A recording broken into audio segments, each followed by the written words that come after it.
Thomas Piketty is a Frenchman who has brought the world to think of a new left wing in politics. This is reflected in his search for equity and equality, demanding wealthy people to pay higher taxes. He also proposes a better distribution of this money in order to invest in education, health, and more opportunities for people who have less. Instead of promoting expropriations and seizures, he asks those who earn more to contribute more without tax evasion. This young economist, who is as popular as a rock star, gave us, the Colombian people, some good advice.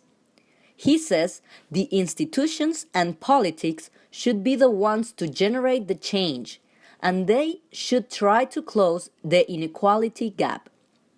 The beautiful colonial building Plaza de la Aduana in Cartagena was crowded to hear the global economy public figure Thomas Piketty as he was interviewed in English by journalist Rodrigo Pardo.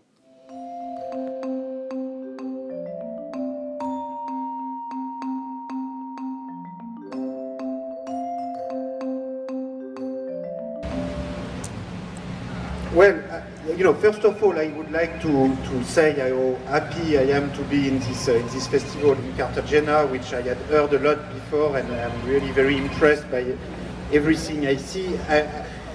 I think the success of my book, which of course goes beyond everything I could possibly expect. I think the success of my book shows that there is a very strong demand all over the world for some form of democratization of economic knowledge. I think many people are tired to hear that this is too complicated for them, that economists have built a science that is so scientific that the rest of the world cannot understand. And there are many people who are not economists, who are just normal citizens, and who are tired to hear this and who want to make their own opinion. And what I try to show in this book is that these issues of wealth and inequality and income and public debt are not technical issues. These are issues that are important for everybody, and I view my work more as the work of a social scientist than the work of an economist or an historian. I think the frontiers between history, economic, sociology are not as clear as what economists sometimes pretend, and I think there is a demand for this type of writing and sort of storytelling about economic evolutions, and so I'm very glad. Also, something that makes me very proud in when I meet lots of people everywhere who tell me that they usually don't read that kind of big academic books, and who tell me that they of course they understand everything. It's not a technical book. The only problem maybe is that it's a bit long, and I apologize for writing such a long book. But on the other hand, I think it contains a lot of historical material, so it takes space to tell the story. But definitely it shows the appetite of citizens for economic knowledge, and I think this democratization of economic knowledge can contribute to the democratization of the economy itself.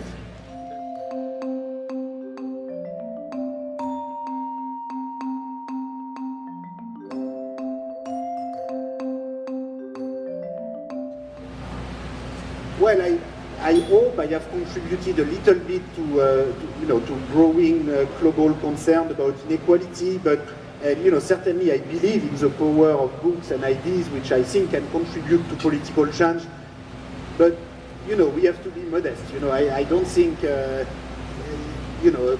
takes much more than a book to make this change. It takes political mobilization. It takes millions of people to act. So this is just a little piece in the debate.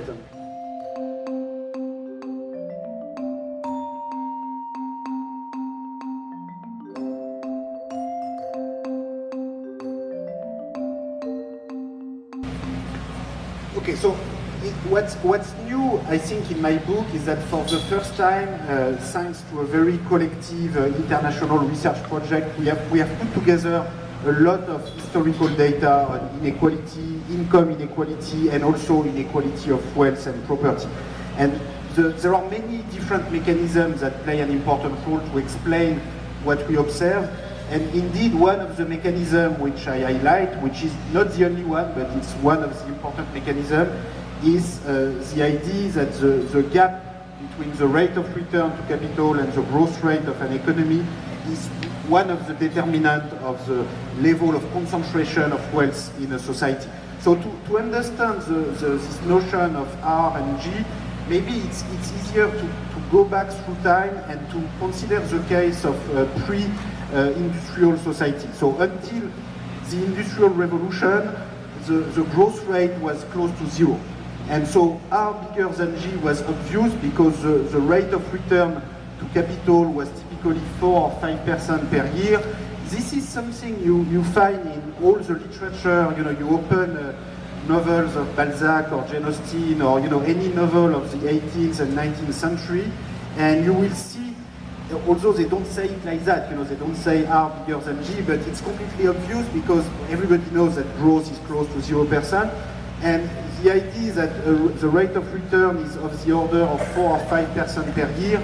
Every reader of Jane Austen knows that if you want an annual income from your capital of £1,000 per year, you need a capital value of about £20,000, so that 5% of 20,000 is going to give you 1,000 per year. And this is so obvious that in the same paragraph of the novel, they will go from the capital value to the annual income, and the readers will understand very well, because in a way this was the very foundation of society, because this is what allowed a group of property owners to live off their wealth and to do other things in life than to care about their own survival. So they were able to do scientific activities, or to go to the ballroom, or to do war, or to do whatever they want.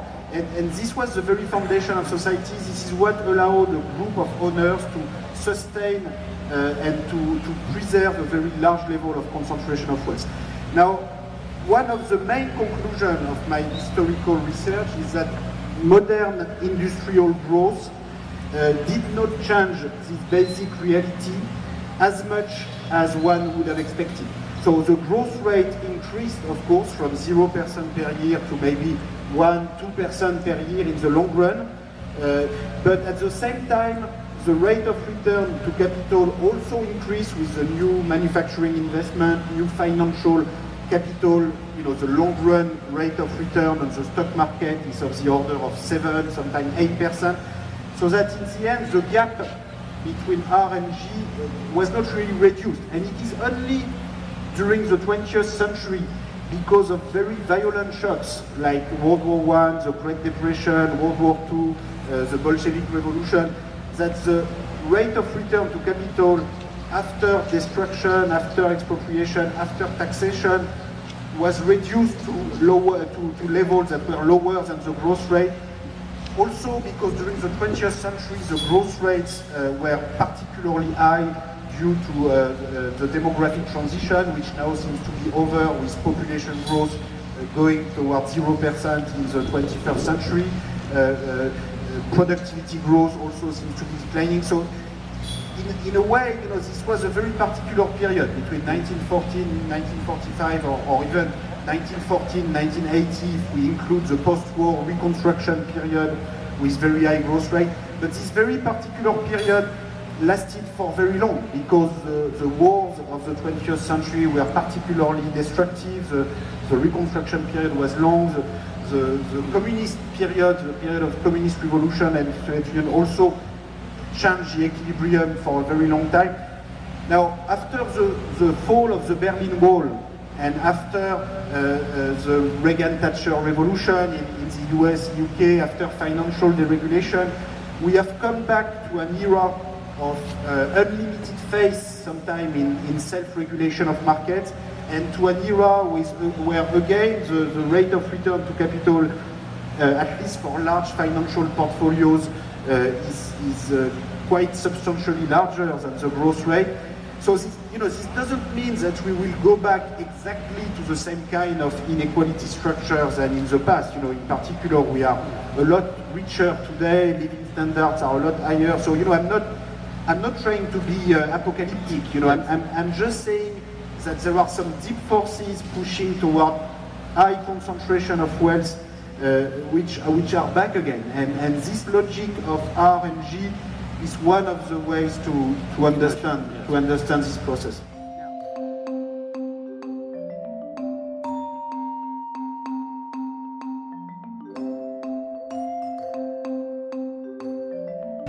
It can be different. Let me make clear that it's not inevitable. There's nothing inevitable in this. It entirely depends on the policies, the institutions that we choose. So economy, there's never anything natural in economic evolutions. Economic evolutions depend on man-made institutions, on the legal system, on the tax system, on the way we organize property.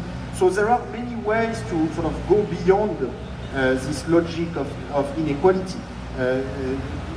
Public property in some cases can play an important role for public infrastructure, education. Else, the diffusion of education is one of the main ways to reduce inequality.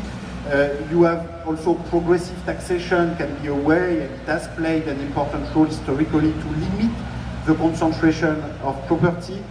And also, I should say, there are intermediate forms of property between private and public, which are yet to be developed, which already exist if you think of non-profit foundations, but I think there are new ways to organize property relations and relations of power between people, between workers, between owners of capital that are yet to be invented. So it's not because the Soviet experiment with communism was a huge disaster that we should stop thinking about property and the way to organize property. This is just the beginning in a way. This is not the end of history. It's far from us. This is Thomas Piketty, a Frenchman whose book Capital in the 21st Century is given much to talk about and making everybody think. Surprisingly, The Economist is mostly applauded by the wealthy people, who in theory would have to pay higher taxes according to the ideas proposed by the young star of the economy world. Thomas Piketty was in iFestival Cartagena, Colombia, exposing his ideas.